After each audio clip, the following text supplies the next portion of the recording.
Price Lord. எல்லாருக்கும் சோத்திரம். பிரியமானவர்களே, இந்த Jesus I to call YouTube வழியாக பார்க்கிறேன் சகோதர சகோதரிகளுக்காக கத்தரை சோத்திருக்கிறேன்.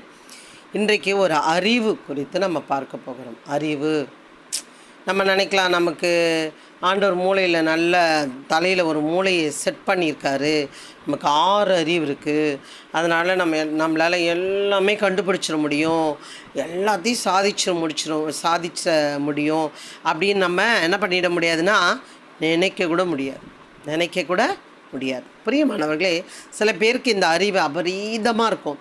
சில பேருக்கு நன்மை தீமை கூட அறிகிற அறிவு இருக்காது, இந்த யாவாலை போல். சில பேருக்கு எப்படி சொல்கிறது, ஆதாயப்படுத்த அறிவு இருக்காது, மற்றவர்களே ஆதாயப்படுத்த அறிவு இருக்காது. பின்பு எதை செலக்ட் பண்ணணும், எது சரி தவறுன்றது கூட அறியாமல் இருக்கிற அறிவில்லாதவர்களும் இருக்கிறார்கள். சரி, ஓகே. இன்றைக்கு என்ன நம்ம பார்க்க போகிறோம் என்றால், நம்ம எப்படி பேச வேண்டும் அப்படின்னு நமக்கு வேதம் சொல்லி கொடுக்குறது. எனக்கு பழைய ஞாபகம் வந்துச்சு டக்குன்னு, பிரியமானவர்களே. ஏன்னா நம்ம நிறைய நேரம் நம்ம யாரிடத்துல எப்படி பேசணும்னு தெரியாமல் பேசுனதுனால கரைபடுத்தி கொள்ளுகிறீங்க, அதனால நீங்கள் கஷ்டப்படுறீங்கன்னு சொல்லி வேதம் சொல்லி கொடுக்குறது. அது யார்கிட்ட பேசக்கூடாது, யாரை கண்டிக்கக்கூடாது என்பதை குறித்து நம்ம என்னாலே பார்க்க போகிறோம். கர்த்தருக்கு பயப்படுதல் ஞானத்தின் ஆரம்பம். கர்த்தருக்கு நம்ம முதல் பயந்துட்டாலே நமக்கு என்ன கொடுத்துருவாரா, ஞானம் கொடுத்துட்டு அதுக்கு ஆரம்பமாகிடுமா. ஞானம் என்ன பண்ணுதா, ஆரம்பம், ஞானத்தின் ஆரம்பமாக இந்த அறிவு கொடுத்துருவாராம். ஏன் நான் இதுக்கு நான் பங்காளியாக இருக்கேன். ஏன்னு கேட்டால், எனக்கு பேச தெரியாது. 4 பேரோடு நடந்து போனால் வேகமாக நடந்து போயிட்டேன். நான் தனியாக வரும்பொழுது சில பிள்ளைங்கள்லாம் பார்த்தாங்கன்னா எனக்கு நடக்க தெரியாது. நான் பல வருடங்கள் முன்னாடி சொல்கிறேன், ஒரு 30 வருஷம் முன்னாடி சொல்கிறேன். ஒரு பயம், நம்மளை கிண்டல் பண்ண போகிறாங்க அப்படிலாம் ஒரு பயம் இருக்கும். ஒரு எப்படி சொல்கிறது, எல்லாத்துக்கும் பயப்படுவேன், எல்லாம் பேச பயப்படுவேன், உட்கார பயப்படுவேன், நிற்க பயப்படுவேன். ரொம்ப ஒரு மாதிரி பயந்து சுபாவமாக இருக்கேன். கிராமத்துலேருந்து வளர்ந்து வேலைக்கு போன காலத்தில் நான் சொல்ல வருகிறேன். அப்போது கர்த்தருக்கு பயப்படுதல் ஞானத்தின் ஆரம்பம், கர்த்தரின் அறிவு. இன்றைக்கு இந்த அறிவு, இன்றைக்கு இருக்கிற அறிவு அபரீதமான அறிவில் ஒரு பாயிண்ட் கொடுத்துருக்காரு அறிவு. எனக்கு அப்படி தான் நான் சொல்லுவேன். ஏன்னா அறிவு இல்லாமல் நிறைய நேரம் நானும் என்ன பண்ணுறேன் இருக்கேன். பரிசுத்தரின் அறிவு. எப்படி இந்த அறிவு எனக்கு வந்துச்சு அப்படின்னு பார்த்தீங்கன்னா, வேதத்தை படித்ததுனால இந்த அறிவு வந்துச்சு. ஓப்பா இப்படி இருக்கா அப்படி இருக்கான்னு நம்ம என்ன பண்ணுறோம், ஆராய்ந்து அறிந்து கொள்கிறோம். சரி, ஓகே, டைம் ஆயிடுச்சு. இந்த அறிவு இல்லாததுனாலே நிறைய நேரங்களில் நம்ம கரைப்படுத்தி கொள்ளுகிறோம். சரி, நான் கிறிஸ்துவை அறியாத முன்னாடி நடந்த ஒரு காரியத்தை நான் உங்களுக்கு சொல்லலாம்னு நான் விரும்புகிறேன். பரியாசக்காரனை கண்டிக்கிறவன் இலச்சை அடைகிறான். பரியாசக்காரனை கண்டிக்கிறவன் இலச்சை அடைகிறான். துன்மார்க்கனை கண்டிக்கிறவன் தன்னை கரைப்படுத்தி கொள்ளுகிறான். துன்மார்க்கனை கண்டிக்கிறவன் தன்னை கரைப்படுத்தி கொள்ளுகிறான். பிரியமானவர்களே, பரியாசக்காரன் யார், துன்மார்க்கன் யார் அப்படின்னு நீங்கள் பார்த்தீங்கன்னா, பரியாசக்காரன் கிண்டல், கேலி, நக்கல், நையாண்டி, கஞ்சாடை பண்ணுறது, நிறைய நோஸ் கட் பண்ணுறது, வெறுப்பேற்றுற காரியம், மற்றவர்களை துக்கப்படுத்துகிற காரியம், மற்றவனை துக்கப்படுத்தி சந்தோஷப்படுத்துகிற காரியம், இப்படி கேங்காக சேர்ந்து செய்கிற காரியம், இப்படி பரியாசக்காரன் பண்ணுவான். பரியாசக்காரன் ஒருவன் இருந்தான், எங்களுக்கு தெரியும். எல்லா பொம்பளை பிள்ளைங்களையும் பரியாசம் பண்ணிகிட்டே இருப்பார் அந்த அண்ணன். ஏன் அந்த அண்ணன் இப்படி பண்ணுறாரு, ரொம்ப தெரிஞ்சவர் அந்த அண்ணன். பரியாசம், மற்றவங்க அந்த பொண்ணு ஓடிச்சுமா, இந்த பொண்ணு ஓடிச்சுமா, அது இப்படி அது அப்படியாமே, இது இப்படியாமே. பாருங்கள் பிரியமானவர்களே, அவங்க 3 பசங்களுக்குமே அவர் நல்லாவே கல்யாணம் பண்ணலை. 3 பசங்களுக்கு நல்லாவே கல்யாணம் பண்ணல. ஒரு லாஸ்ட்டு பொண்ணு ஓடி போய் ஒரு பிள்ளையை பெற்று அந்த பொண்ணு இறந்தே போனான். 2வது பையனும் லவ் பண்ணி கல்யாணம் பண்ணி அந்த பையன் இறந்தே போனான். ஃபஸ்ட்டு அந்த பொண்ணு வயசில் பெரியவனை லவ் பண்ணி கல்யாணம் பண்ணி வாழ்ந்துட்டுருக்கா. பிரியமானவர்களே, பரியாசம் நமக்கு இருக்கவே கூடாது. சரி, ஓகே. நான் இன்னொன்று சொல்லணும்னு வந்தால் எனக்கு டக்குன்னு ஞாபகம் வந்துச்சு. துன்மார்க்கனை கண்டிக்கிறவன் தன்னை கரைப்படுத்தி கொள்ளுகிறான். துன்மார்க்கனோட நம்ம கண்டிக்கக்கூடாதுங்க, வேதம் சொல்லி கொடுக்கும். துன்மார்க்கன் என்ன பண்ணிடக்கூடாது, கண்டிக்கக்கூடாது. தப்பாருப்பா தம்பி, நீ இது பண்ணுறது தப்பு, இதை நீ செய்யாத அப்படின்னு நம்ம என்ன பண்ணிடக்கூடாது, சொல்லிடக்கூடாது. பைபிள் சொல்லுகிற துன்மார்க்கனை கண்டிக்கிறவன் தன்னை கரைப்படுத்தி கொள்ளுகிறான். பரியாசக்காரனை கடிந்து கொள்ளாதே, அவன் உன்னை பகைப்பான். பகைச்சிக்கிட்டே இருப்பான்.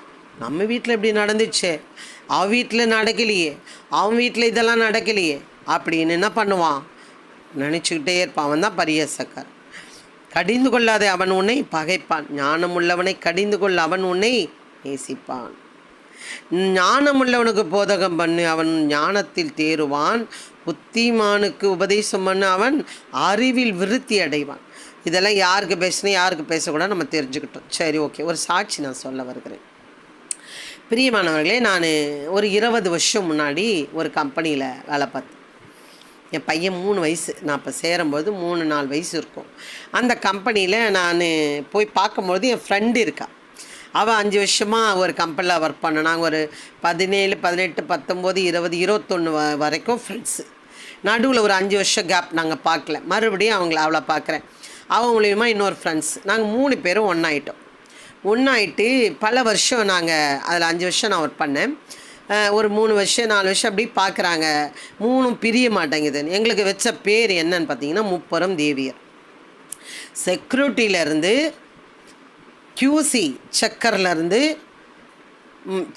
சூப்பர்வைசர்லேருந்து, ப்ரொடக்ஷன் மேனேஜர்லேருந்து, ஃபுல் இன்சார்ஜிலேருந்து ஆஃபீஸ் வரைக்கும் எங்களை தெரியும்.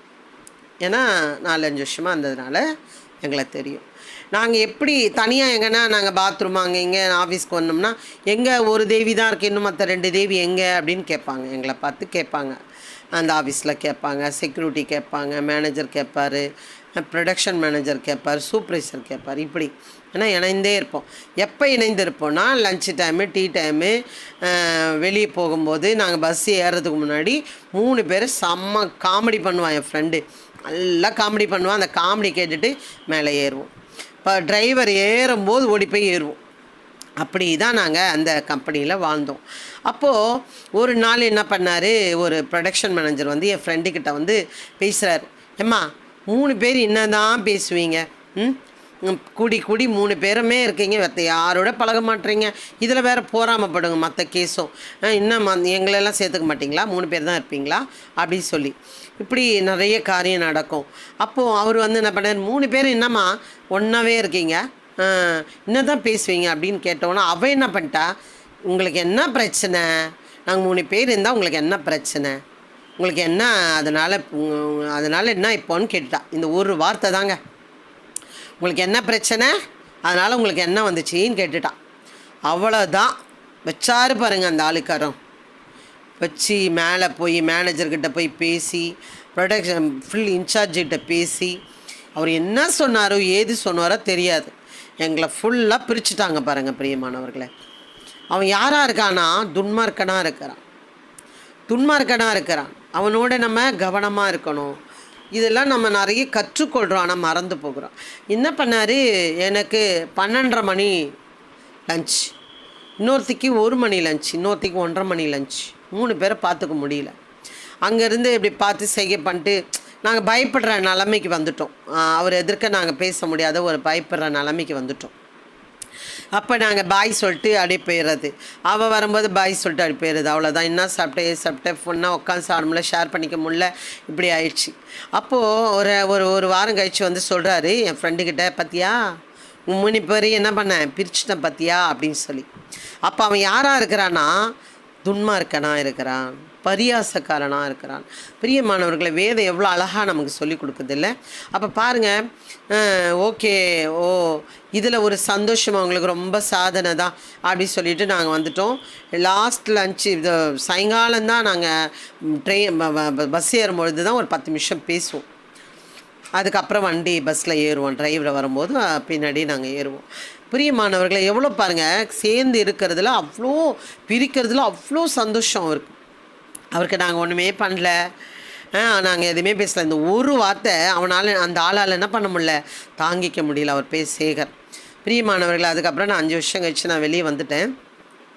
அப்போது நம்ம வேதத்தை எவ்வளோ அழகாக நமக்கு கைட் பண்ணுதுன்னு பார்த்துக்கோங்க. அதே போல் புறஜாதிகள் தான் இருக்காங்களா சிஸ்டர் நீங்கள் கேட்டிங்கன்னா இல்லைங்க. கம்பெனியில் அவங்க வேதத்தை அறியாதவங்க அப்படி செஞ்சுட்டாங்கன்னா அதில் தப்பே இல்லை, ஆண்டவர் மன்னிச்சிடுவார். ஆனால் வேதத்தை அறிந்து வேதத்தின்படி வாழணும்னு ஒரு கட்டளையில் வாழ்கிறவங்க, ஃபுல்ஃபிட்டில் நிற்கிறவங்க, ட்ராக்ஸ் கொடுக்குறவங்க, நான் ஊழியக்காரன்னு சொல்கிறவங்க, பைபிளை தூக்குறவங்க, பைபிளை அறிந்தவங்க, தெருவிருந்து வாங்குறவங்க, இப்படியாப்பட்ட கேடுகட்ட காரியங்களிலே இருக்கிறவர்களே நிறைய பேரை நான் பார்த்துருக்குறேன், நிறைய பேரை சந்திக்கிறேன். அவங்கள ஹேஷாக ஒரு வார்த்தை நம்ம சொல்லிட்டோம்னா அதை அப்படியே சொல்லி சொல்லி சொல்லி சொல்லி சொல்லி சொல்லி சொல்லி அந்த மனுஷனை கசப்பாக்கி கரைப்படுத்தி விடுகிறார்கள். அவர்களை வளர்க்க முடியாமல், அவர்களை சீர்படுத்த முடியாமல் அங்கே கரைப்படுத்தி நம்மளோட ஊழியத்தை, நம்மளோட வாசனையை, நம்மளோட வாழ்க்கையின் வாசனையை கெடுத்து விடுவார்கள் என்பதை நீங்கள் அறிய வேண்டும் என்பதற்காக இந்த வசனத்தை எடுத்தேன். பரிசுத்த ஆவியானவர் உங்களுக்கு உதவி செய்ய வல்லவராக இருக்கிறார். நிறைய நேரம் பரிசுத்த ஆவியானவரோட உதவி இல்லாமல் நம்ம இருப்பதனாலே நிறைய நேரங்களிலே நம்ம இழக்கிறவர்களாகவும் மன நிம்மதி கெடுக்கிற காரியங்களில் அகப்படுகிறவர்களாகவும் மாறிப்போகிறோம். பிரியமானவர்களே, நீங்கள் பரிசுத்த ஆவியானவரோட உதவியோடு ஊழியம் செய்யுங்க. பரிசுத்த ஆவியானவரோடே மற்றவர்களோட பேசுங்க. யார் என்னார் என்று அறிந்து கொள்ள ஆண்டவர் மிகவும் நமக்கு அவர் உதவியாக இருக்க வல்லவராக இருக்கிறார். ஆமீன். அதனால் பிரியமானவர்களே, இப்படியாப்பட்டவர்களை யார் என்று கண்டறிந்து பேசுங்கள், பழகுங்கள், நடந்து கொள்ளுங்கள். ஊழியத்தில் கவனமாக இருங்கள். வீட்டில் கணவர் பிள்ளைகளோட கவனமாக இருங்கள். மற்ற நம்ம இருக்கிற இடத்துல இருக்கிறவர்களோட அவங்க என்ன ஆவியில் இருக்கிறாங்கள் என்று அறிந்து கொள்ளுங்கள். ஏன்னா நம்ம பரிசுத்த ஆவியானவர் நமக்கு மிக அழகாக உதவி செய்ய வல்லவராக இருக்கிறார். இப்படியாப்பட்ட பரியசக்காரர், இப்படியாப்பட்ட துன்மார்க்கரோடு நீங்கள் பழகிறத ஸ்டாப் பண்ணி நீங்கள் ரொம்ப கவனமாக நல்ல ஆவி உள்ளவர்களோட, உற்சாக ஆவி உள்ளவர்களோட, நல்வார்த்தை பேசுகளோட பழகி அவங்களோட இணையும் பொழுது இன்னும் உங்களோட பரிசுத்த வாழ்க்கை அதிகமாக ஆகும் என்று நான் விசுவாசிக்கிறேன். இந்த வார்த்தை உங்களுக்கு ரொம்ப பிரயோஜனமாக இருந்தால் மற்றவர்கள் ஷேர் பண்ணுங்கள், கற்றுக்கொள்ளுங்கள். கற்றுக்கொண்டதை மற்றவர்கள் சொல்லுங்கள். உங்களுக்கு ரொம்ப பிரயோஜனமாக இருந்தால் கமெண்ட் பண்ணுங்கள். கர்த்தர் உங்களை ஆசீர்வதிப்பாராக. ஆமென். God bless you. அல்லேலூயா.